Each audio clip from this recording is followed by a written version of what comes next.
Well, everybody, look who we have here. Tamaryn Payne. Thank you so much for joining the show. How are you? I'm very well, thank you, Dan. How are you? Very, very well. How's everything been the last couple of months? I mean, it's a hell of a game you're in again. I mean, you were in Divinity, Original Sin 2, and now you're in BG3. How's it all been for you?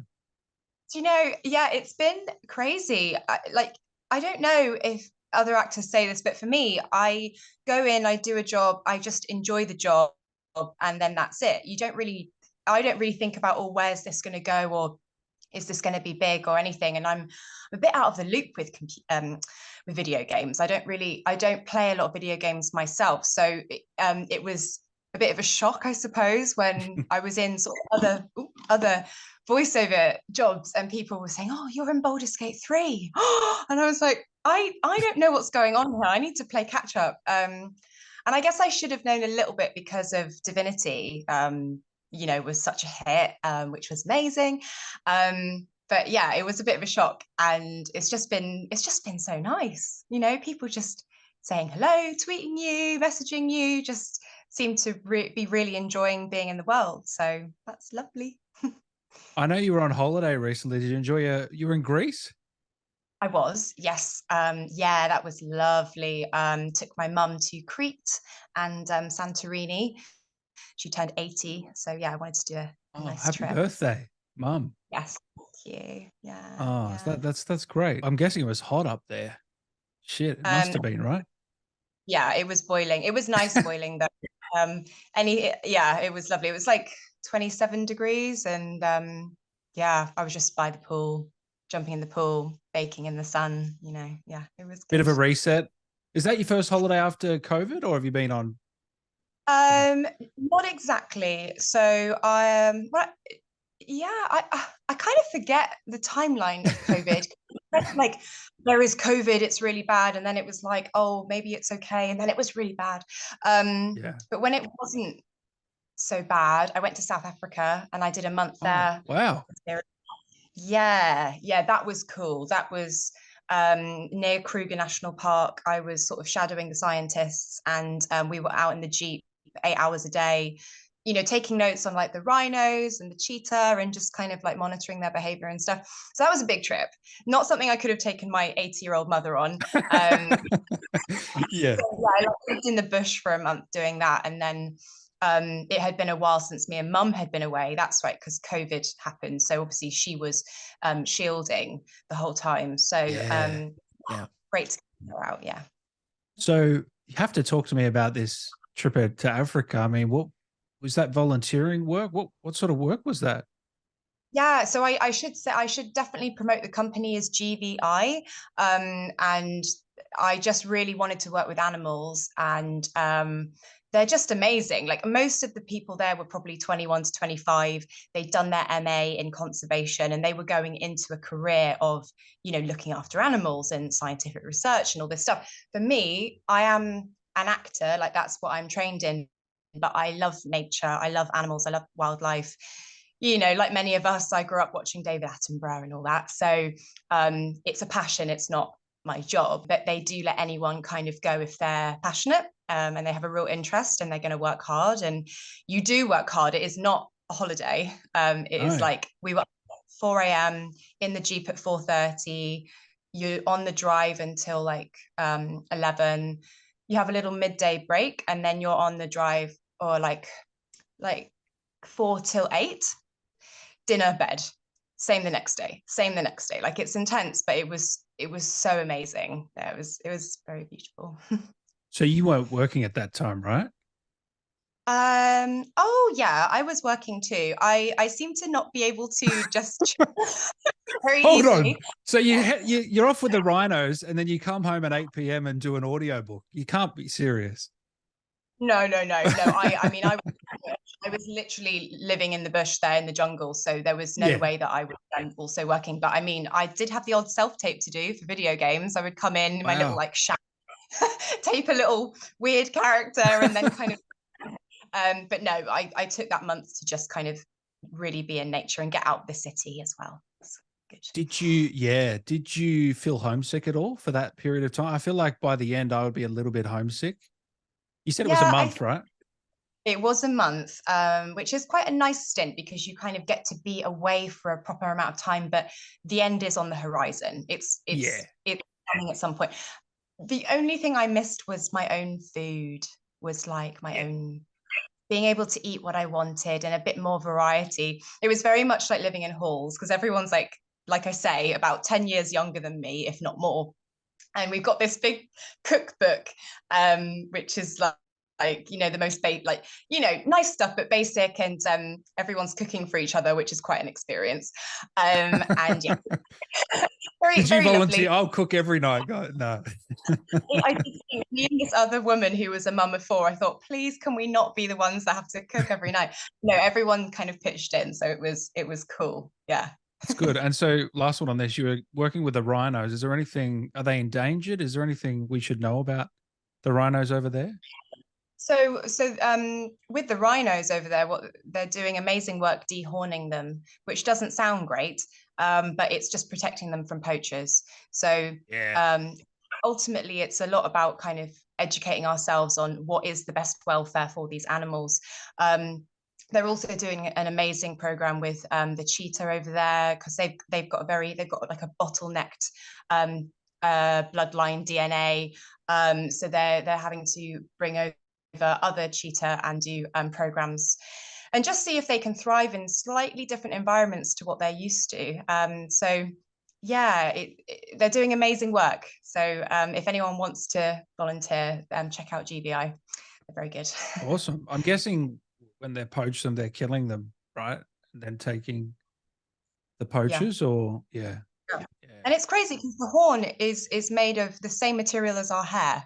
It's crazy how it's in such high demand, but the material is actually it's every day. It's a crazy industry. But there are, it was nice to be there and witness that there's a lot of positive work being done, and to see those huge, majestic beasts. They're all protected, and they're just happy and safe, and it's lovely. Sorry, one more. I'm going to say this for the next 30 minutes. Did you get? I'm guessing you got to go up close and Yes. touch Yeah. and everything. You don't touch a rhino, no, unless you darted them and you're a vet and you're doing whatever you need to do. No, because ultimately, yes, okay, it's an enclosed space, but it's 80,000 hectares. Like, it's a big space. So they are, to me, they're as wild as they get, really. So you want to be letting them live and be wild. Obviously, we are driving up close and slow, and they're used to us, because if we don't go up close and monitor them, then we can't help in ways that we need to. Just keeping everything kind of balanced with the predators and everything in there as well. The only one that I really got up close with on foot was the cheetah, the female cheetah. Wow. Yeah, That's because an experience. It's amazing with the cheetah. If you're stood up, to them, you're too big to bother with. If you crouch down, that's when you could be in serious trouble. So they just said, out the Jeep, you can. On my first day, we actually found her, because we had to try and find her every day with this machinery. They're like, right, you can get out the Jeep, walk behind me. This is the woman managing the whole thing, but just don't crouch down, because that could be the end. So we got about, I'm not joking, we got about 4 meters from her on foot. Wow. She's just chilling, just eating this baby impala, having a great time. And I'm just stood there, literally fresh off the plane, like, wow. What have I got myself into? Yeah. What is going on? What am I? Very scary animal, but yeah, it was incredible. So is this something you think you'll do again in your life, or what? It is very repetitive work. This is not me moaning. It's amazing work, but it is very repetitive. You're doing the same thing every day. So I think I would love to do it again, but maybe with different species in a different environment. I also love orangutans. I just do. Yeah. I like them too. Yeah. Yeah, they're cute, especially the babies, the little coconut heads. Yeah, Yeah, yeah. some apes or something, or tigers. I love tigers as well. But yeah. So can you tell me about the meditation side of you and the mindfulness side of you that I've learned about recently? I mean, you're really into this and you teach it and you talk to us about that. I'd Yeah. love to know more. Yeah. Oh, where to begin? Well, my father passed away about 10 years ago, and it was quite a stressful time. And I was like, that was stressful. Maybe I should try meditation. And I sort of said it as a joke. I was very sort of atheist, into my science, like just very what you see is what is, and then someone said to me, actually, I went on this meditation retreat and it's amazing and maybe you should try it. And I was like, oh, maybe I should do something relaxing. Maybe this is kind of, well, maybe I'll give it a go. And I went on this weekend retreat. They're called the Brahma Kumaris in Oxford. It's, you don't even have to pay, it's donation based. Anyway, it just completely changed my life, really. Just the Wow. practice of meditation. Yeah, I'd never done it before that point. Had some really amazing experiences on that weekend, especially just sort of almost like psychedelic experiences, but completely sober, just meditating in this room with all these people. And I think it was partly that was there's just so many of us doing it. It can amplify the energy that you're creating, But anyway, it was also very relaxing. And I kind of went on and off with it for a few years. And then I did some training with Mind, the mental health charity, was going into schools talking about my mental health journey, which was really cool. And I met this girl who is a mindfulness teacher. And we came up with this thing called Mindful Nature Walks, which was just a fun collab where, again, because I like nature, I thought I'd love to take people around nature and talk to them about what that tree is or what that plant is. And she had the mindfulness qualification. So I felt like, less of imposter syndrome because we're working together. And then when lockdown came, it was like, oh, well, we can't do this anymore. No one's even though it's outside, it just felt like it's not really the vibe. So we kind of paused the walks and I was just stuck indoors. And so I was meditating more sort of alone in silence, trying to keep a bit of zen in all the craziness. And I got my qualification. I just felt like this is Oh, a wow. great time to have a go at, teaching online. Everyone's doing everything online. Maybe I'll try something. And it was great. Yeah, it's been lovely. I teach this 8-week course. It's called Mindfulness Now. Its content is from 2 of the most famous mindfulness courses. So it's got a bit of everything, which is great, all very scientifically proven with studies and all that, which is nice. And I've had, just some private one-to-one clients, teach them online. And, it's great. It takes you from, you could class it as absolute beginner, someone that's not really meditated before, and you learn these practices and you kind of get to a point after 8 weeks where you decide what's right for you and you have your own practice and your own sort of way of going about it. And I love that. It's kind of like you take someone from being curious about mindfulness meditation to someone who's completely empowered. They don't even need you anymore. They've got their own stuff going on and you've kind of been the middleman. So yeah. I was going to say, what's it like after that 8 weeks? What are do you see a change in the people you work with? Yeah, there's lots of little discoveries. And I mean, everyone is different. One thing that was really cool is one guy, it helped him to quit smoking, Oh, which wow. was, I That's a know, win. really, that's a big win. Yeah. And I suppose it's a physical thing, isn't it? So it's something to hold on to a bit more. It's like I stopped doing this thing, whereas all the internal mental health stuff that also happens, it's more difficult for me to describe to you now how amazing that could be. You got to experience that for yourself. Yeah. That's a great review, but it's not one you can kind of put on the box, is it? Sadly.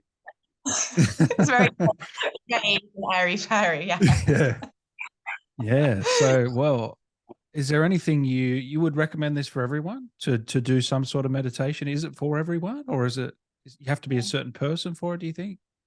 No, I don't. I think that there are different practices that are more suited for different people at any given time. I think if you feel like you're a person that can't sit still and can't concentrate on one thing and just close your eyes, you don't have to do that.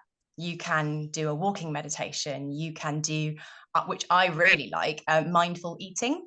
So you Mindful can eating. just eating, turn the music off, turn the phone off, sit there, look at your food, I need to smell do your. this. I need to do this. It's Oh really man. nice. Oh Get the, yeah. the first mouthful. Don't chew it yet. Just have it in your mouth and then chew it and just feel all the textures. And there's literally, you could do it with anything. But I like mindful eating because I eat and watch telly. Same I'm a here. bit mindful Same here. with food, so it's nice once in a while to do that. Yeah. Yeah. So talk to us about your acting journey. How did that all begin? I know you've done a lot of theater, a lot of audiobooks, into games now. You seem to have done Yeah. it all at a young age, but where did it all begin for you? Is this something you knew you were going to do? Yeah, well, kind of. I would say late teens. I was in a very academic school. It was not something that was in my brain at all until we put on a show at school. I did the makeup for it. If it was Les Mis, I did the makeup and I did all the bruises. And I remember kind of looking through at the people on stage and thinking, and just having this like feeling in my body of excitement of like, oh wow, look at that, and just thinking that looks quite magic. And then there was a competition at school to put on a little play. No one knew any plays, but I for some reason knew the importance of being earnest, random, so I kind of helped to direct the piece. Yeah, we won. Yeah, we won, and it was just amazing to be on stage. And I think it was just that moment of being on stage where I was just like, what is this? What is this magic? And so then I started taking my drama classes seriously because before that, they hadn't really inspired me in any way. And then I had to choose my GCSEs. And because I was at this academic school, I couldn't do art and drama. So I chose drama. And then it was like the blinkers were just on. I was just obsessed. And it was all about getting into drama school. And then I was very lucky. I did get in at 18. And yeah, I just wanted to do like Shakespeare. That was me. I wanted to do these beautiful Shakespearean plays, and I just saw myself at the RSC, and that was kind of it. And Why it couldn't you look didn't. further than that? What was stopping you from looking further than just Shakespeare? I think I can be a bit all or nothing as a person. I can be quite like I say, the blinkers go on when I have an image in my mind or something that I really want to do, which can be really good because there's a lot of focus. But I've learned over the years to let the flow take me and trust that whatever's right for me is what is right for me, and we don't always know what's right for us. So Mm, yeah, I like that. yeah. That's a good way. That's a good way to approach it. So then, when do you sort of break in to the after drama school? I'm guessing, and you start with audiobooks, or what was sort of your No, first? later. So Okay, I was very fortunate. I graduated and basically started auditioning for Hollyoaks kind of quite soon after I had finished with my first agent. And yeah, that happened. And that was like crazy. that's a I big was show, 20. isn't it? In the UK. Yeah. Yeah, it's the kind of young person soap. So as a 22-year-old, and having watched it, that's a weird thing as well, having watched it when I was younger, like every night after school. Very strange, actually Yeah. getting hot and then going up to Liverpool and being in the green room with all these actors that I'd watched for about 5, even 10 years, like a long time. That That's was weird. surreal. Yeah, yeah. Yeah. But they were lovely. But yeah, that was the first thing, and I kind of did that for a couple of years. And then basically, what happened is I was leaving Hollyoaks because I chose to. I wanted to come back to London, do theatre, spread Oh, my so you could have wings. kept Whatever. going. I could have kept going, yeah, Wow. but I didn't want to get. I didn't want to get stuck in one role. It wasn't it like Hollyoaks is lovely. The people are lovely. It's so much fun. but also, like I say, I wanted to do Shakespeare. So I was kind of like, I want to do other things as well, Itchy and had feet. to just, Yep. yeah. And I was like, oh, what am I going to do when I go back to London? I need to like earn some money and do things. And how's it all going to work? And when I was at drama school, I loved my radio classes. I loved, doing accents, and it was just a fun time. It was a classic thing of the teacher just made me fall in love with it. I had an amazing teacher, Elspeth Morrison. She's great. And so I thought, oh, I'll get a voice reel made. Okay. And then, like I say, this was all about the flow. It just was meant for me. Like, I got the voice reel made. This agent, I had a meeting, signed with him straight away. It just all clicked really fast. And I started working straight away with audiobooks, with educational stuff, adverts, it all kind of started trickling in as I was doing theatre, as I was doing other telly and stuff. And then gradually, it's been 10 years now of doing the voice stuff. And Wow. I've been doing the video You're a games. veteran. Yeah, I don't know. I guess 10 years is a long time. Do you reckon 10 years is class of veteran, or do you need more? I think it depends on your age. Like, I feel like a veteran to me because I've done nothing else. It's like, it's been my whole adult life has been performance. So Yeah. I feel like a veteran myself. But yeah, I mean, the actors I work with that have been doing it for 30, 40 years, they're the OGs. Right. And so are you still doing theatre now? Or because I know COVID really disrupted that area and now they're starting to get back into it. Is that something you still pursue? I'm not actively pursuing it like I was before. Just before COVID, the year before, I actually created a theatre company with some friends. Oh, And wow. we were supporting the Extinction Rebellion movement when it was kind of brand new. So it was all the sort of climate stuff, and all the protests that were going on in London. We were sort of making immersive theatre things for sort of street performances, which was really fun. And then I think when COVID hit, I was just like, there is too much. There's just too much trauma. There's too much stress. There's no way I'm doing that as well, because it's heavy stuff, And then I think I've just been a bit more sort of really trying to just go with the flow, and really the voiceover stuff has just kind of taken over. It's just been so busy. I'm just enjoying riding that wave at the moment. So yeah. When did you book Baldur's Gate 3? Was that during COVID? It was before. I think it was wow. before what it was, because obviously we have all these code names. It's all very cryptic. You're signing all these NDAs. It's project this, it's project that. You never know what anything's going to be. And I remember I did a session where I was kind of sat down and I was locked in a thing.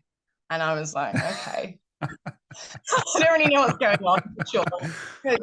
Really annoyed and really frustrated. And I was like, okay, so do this thing. And then it just sort of goes away and COVID hits and that's it. And didn't even think twice about it. And then, yes, I come back last October. So this time last year, a year ago, and I get back in the pod. What? That long? Yes. Oh my goodness. I got back in the pod and do this scene again. And I'm thinking, I'm sat on the floor and I'm stuck in something. And I'm thinking, this is really familiar.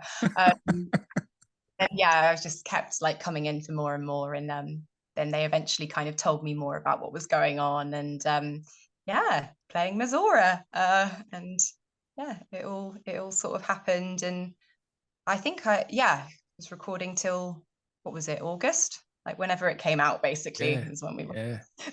Yeah. And how did you approach the character? What was sort of the direction they gave you? It was very sort of open to, let's just see what happens. And what came out was Elizabeth Hurley in Bejazzled. That's fantastic. That is fantastic.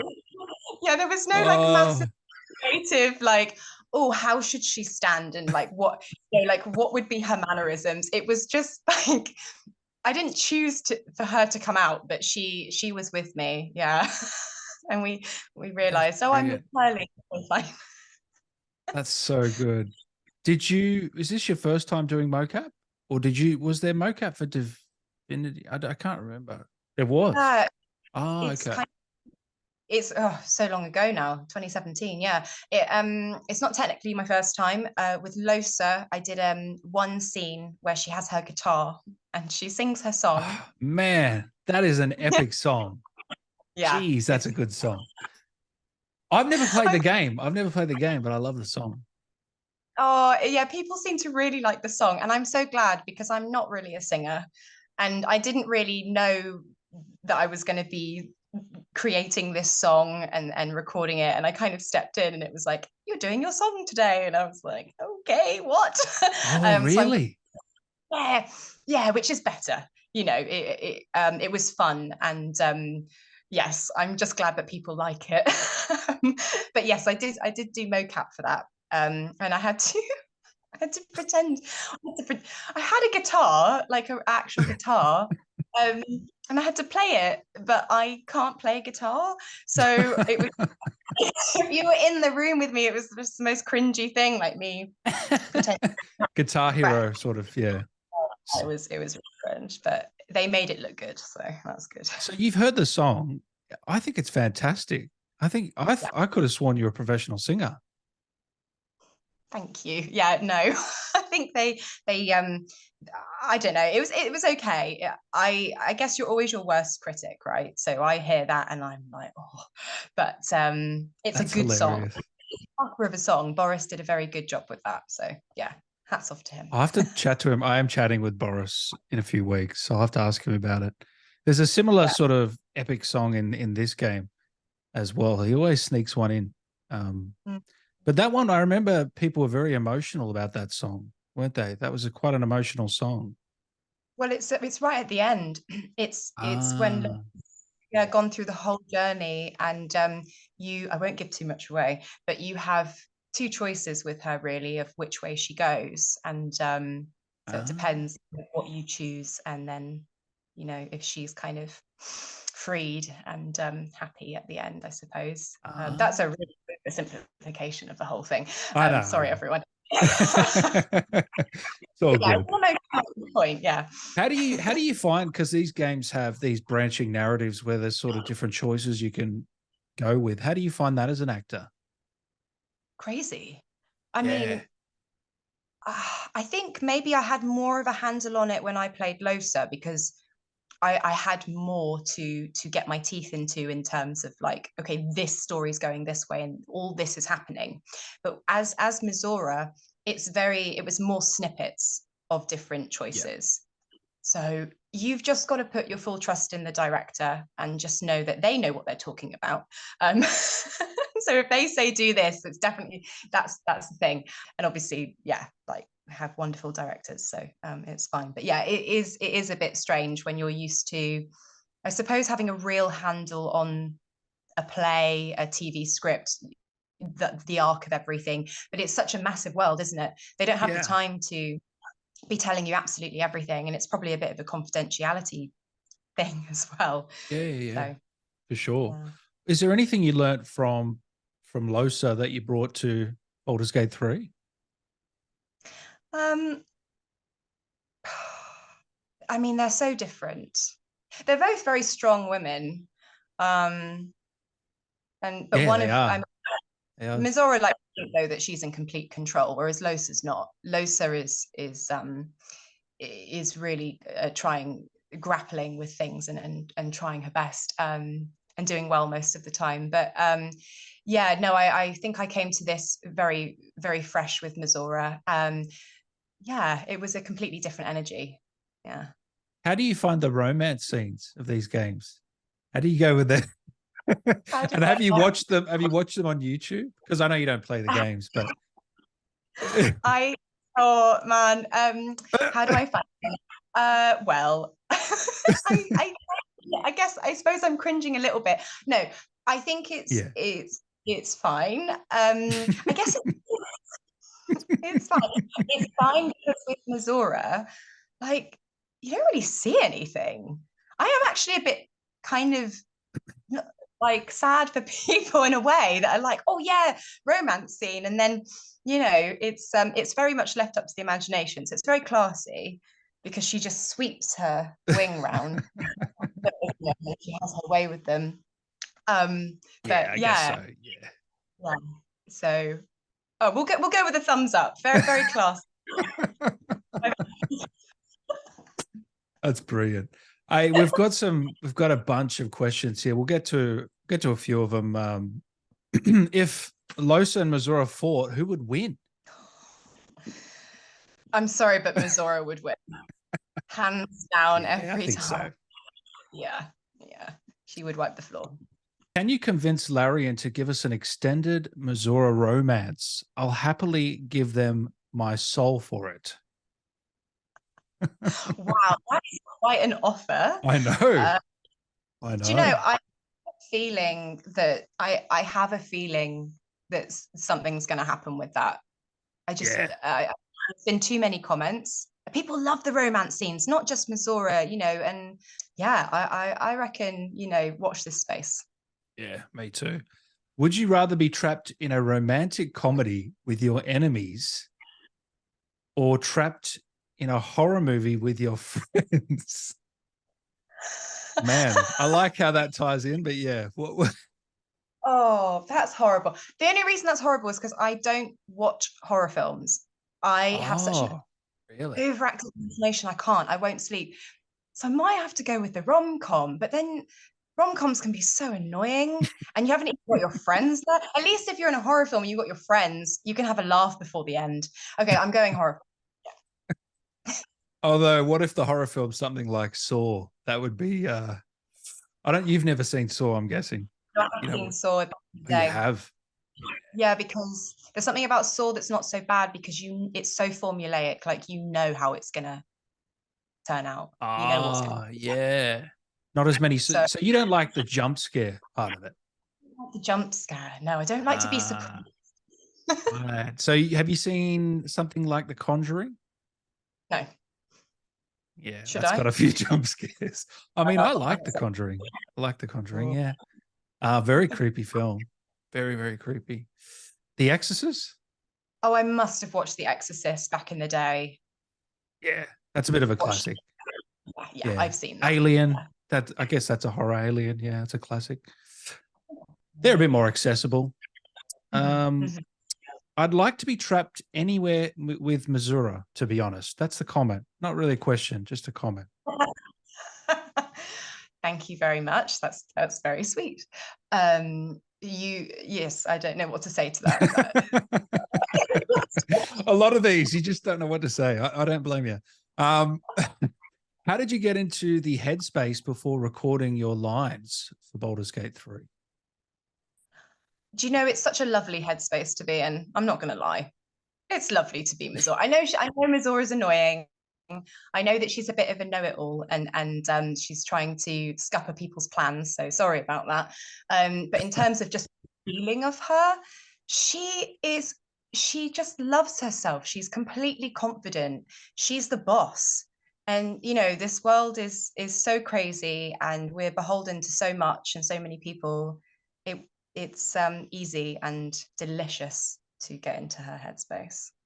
Yeah. I know you haven't played the game, right? But did I see you tweet out something about Twitch? Should I Twitch? Did you say that? Are you contemplating it? I'm contemplating it. The only thing is that I'm going away in January. I think it's kind of cool because, like I say, I didn't play video games as a kid. I wasn't actually allowed. I had quite a strict dad. And so that was just something I never did. So it's weird. I've been voicing video games and never really played them because I just haven't gotten into it. So I was thinking, well, maybe this could be my opportunity with Twitch to play a game, like a big game. Yeah, I don't know. It could be cool. Yeah. People would love it. I know that. Really?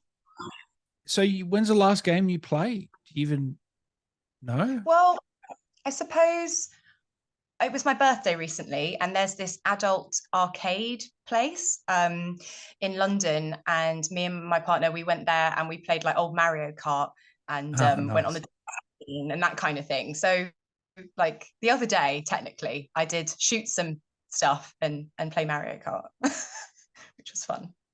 Is your partner a gamer at all? He was as a teenager, not so much now. He doesn't have like a console or a thing to play with now. I was going to say he might be able to help you with the stream, but that's all right. If you need any help, shout out. I'm happy to guide you if you need any help. If you decide to do it, do you ever stop yourself from laughing after a line, in particular when berating and ordering around Wyll?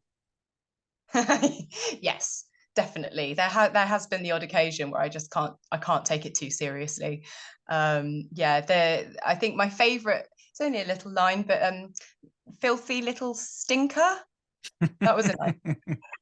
She does have some nice little quips.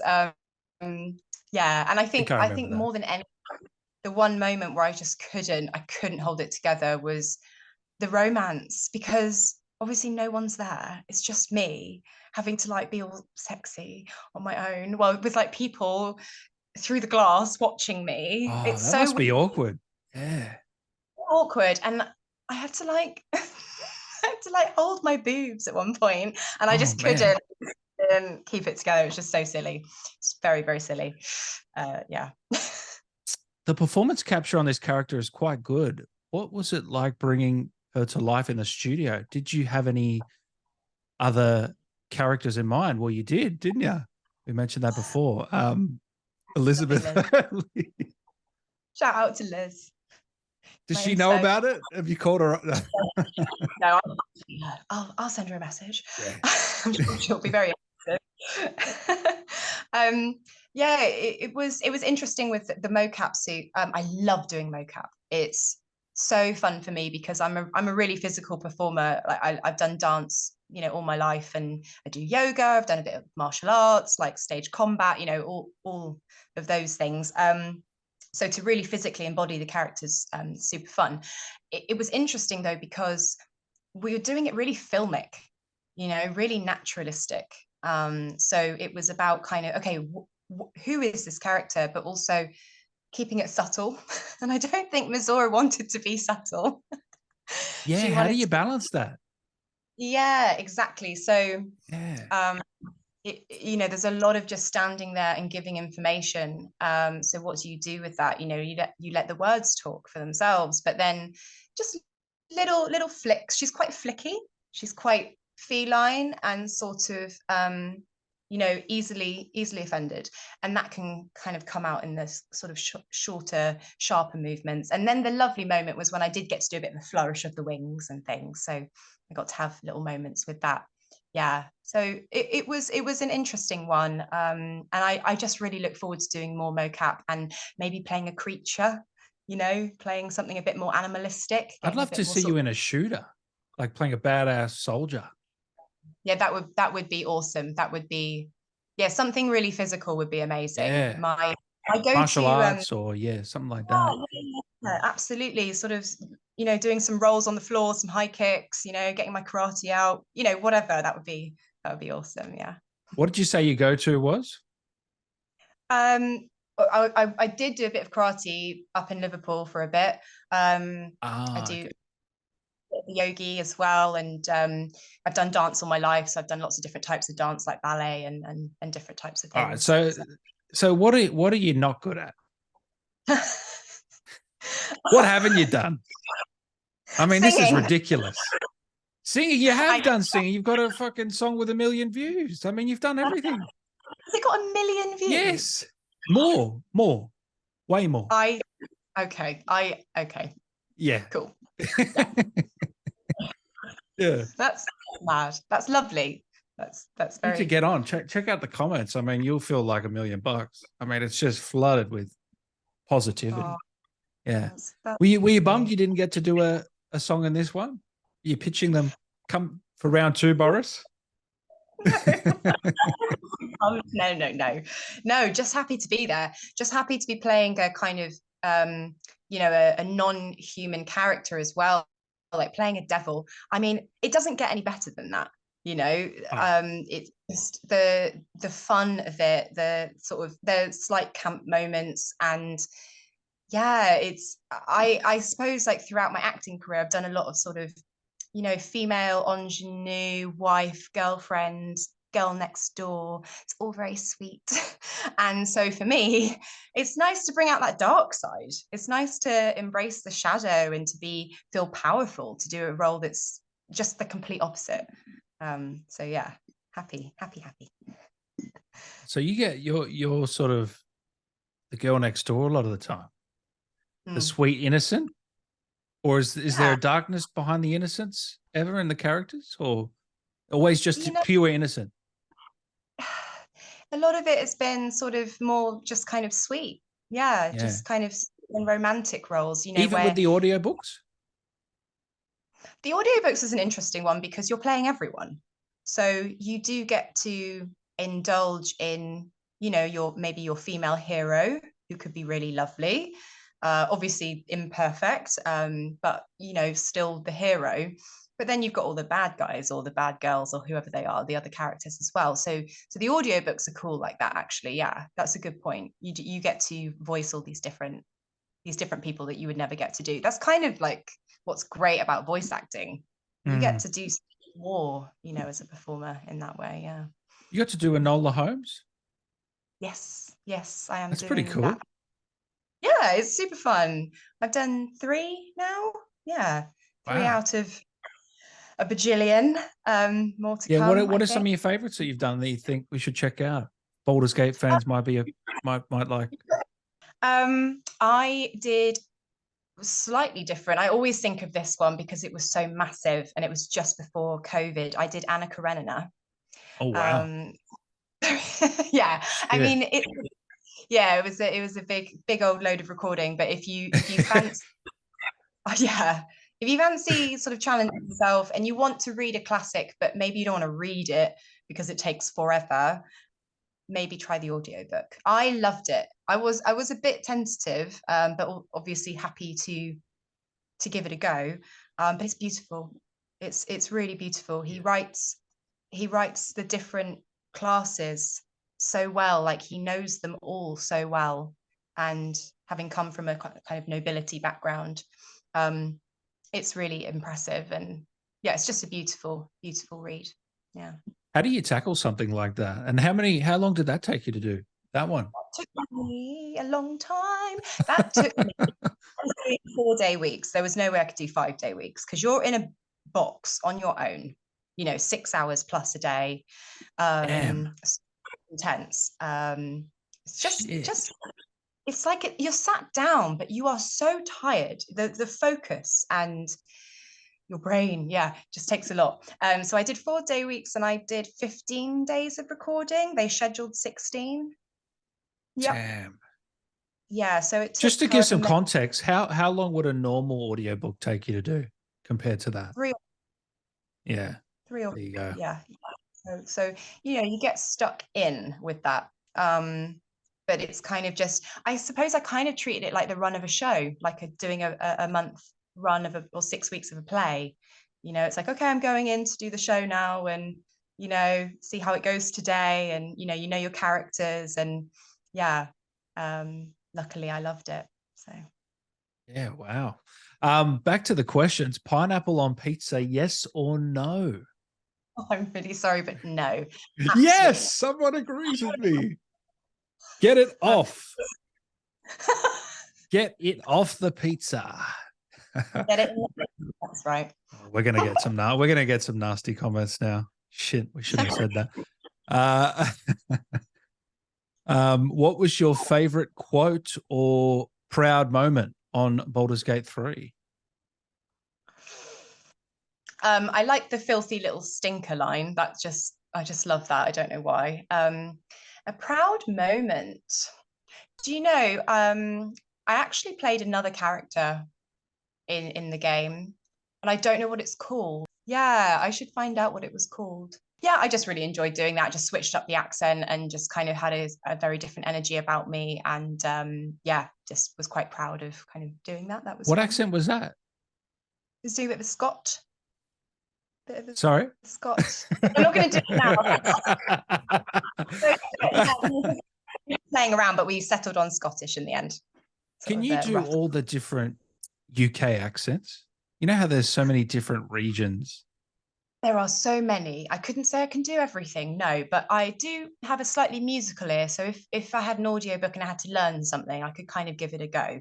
There's some though that just don't, sometimes with accents, where you're from, some just sit in the mouth a bit easier. Like for me, the Northern, the Irish, the Scottish, sort of like Cockney, these things have always been very easy for me. There's others for some reason I really struggle with, and I will get them down at some point properly. Brummie and Geordie being the two that I really want to be able to do. What's Because they're Brummie? so Brummie is Birmingham, Midlands, Yeah. up there, but it's not very good. Oh, okay. That's pretty good. No, I could already tell, yeah, from that. Yeah. Mm. And Geordie, which is a bit more. I like Beta Grove, like that. Yeah, that's pretty good. I think you're being a bit harsh on yourself. You've already got it. You've already got it. You've got it nailed. The toughest one that I find people can't do is Australian. Oh no. I actually got started in Australia with you. It's so embarrassing. I've tested a few actors and we've had a few good ones, but Hmm. no one, I don't think anyone's ever fully nailed it, to be honest. It's tough. It's a tough one. Well, then we will leave that there. No, I'm not gonna. It's like talking to an Irish person and trying to do an Irish accent. It's just like don't do it. It's a bit just don't do daunting, it. yeah. If you were stuck on a not desert island, what dessert would the island be made of? Banoffee pie. You were quick on that answer. No, there was no think that was a fact. That's just how it goes. It's a banoffee pie situation. You've got your fruit, you know, which is Yeah. good, but it's just so good. That nice cakey, Is that a soggy bottom. childhood treat? Childhood delight? No, I think maybe I'm a born again banoffee Oh, okay. because it's happened later in life. It's happened in my adult years, and I've got a lot of making up to do. So Oh, you're funny. A few more here. Why does Mizora really sleep with Tav? Is it just because they're awesome, or is there an ulterior motive? oh my goodness. Knowing Mizora, it's probably because she is horny. Someone clip that, please. That's got to be a clip straight away. That's going on TikTok or something. Yeah. Sorry, continue. I cut you off. No, that's it. They were there. Oh, that's it. That's the answer. Cool. Yeah, no, I agree. That's what I would have said. This is a spoiler, guys. Just skip the next minute if you need to. Would you get Wyll to save himself or his father if you had the choice? He's more used to me if he's alive. So I would save Wyll. You're getting into character now.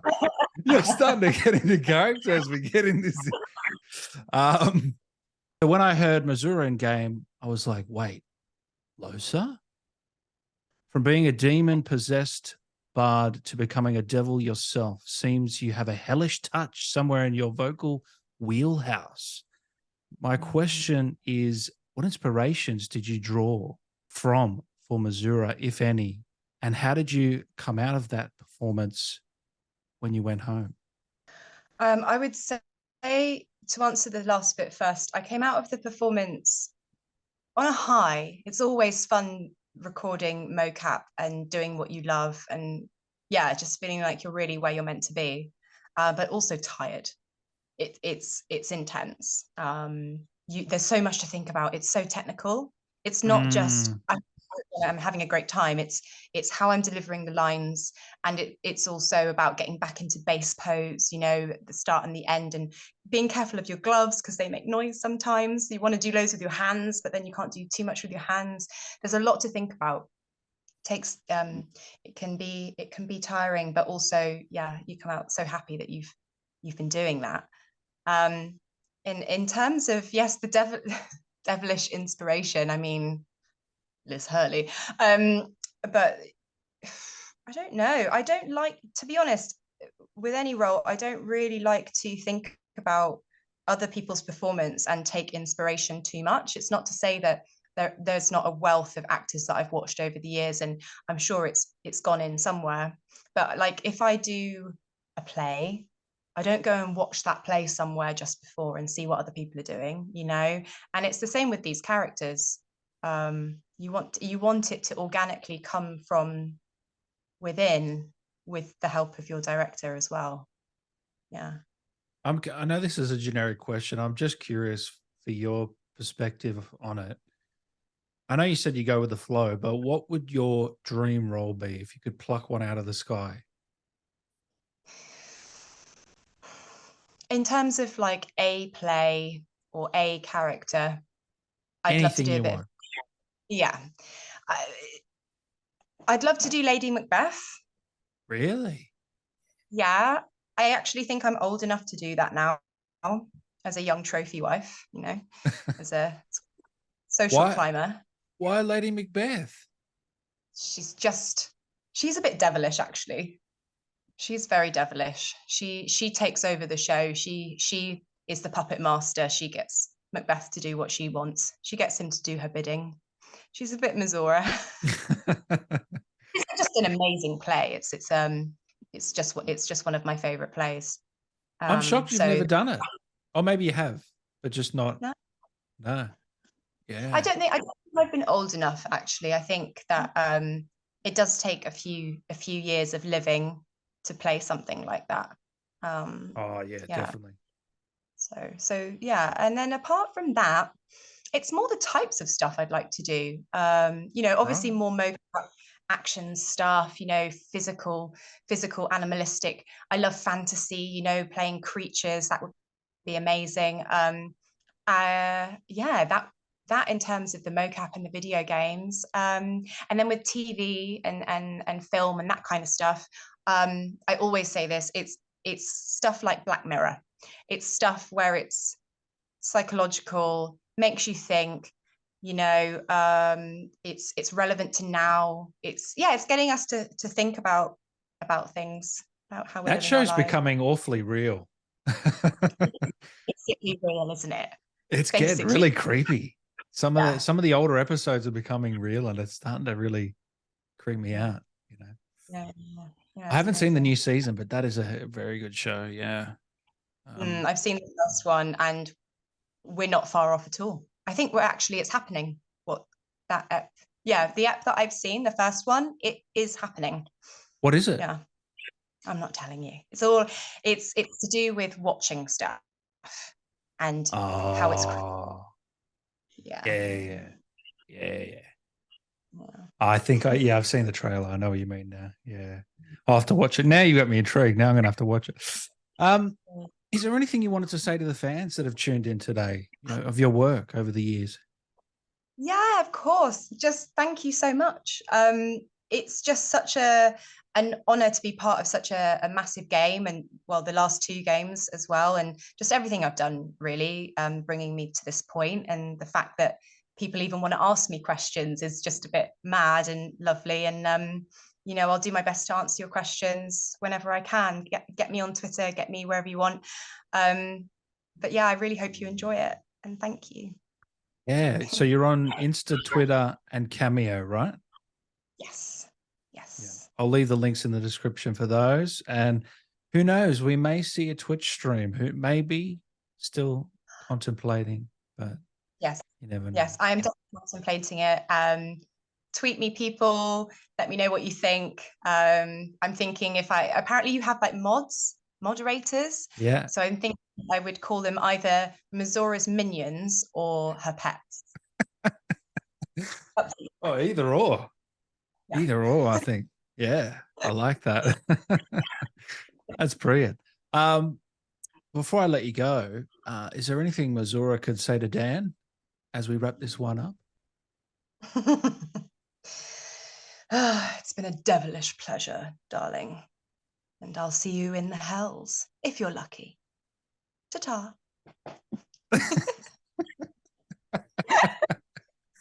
That was fantastic.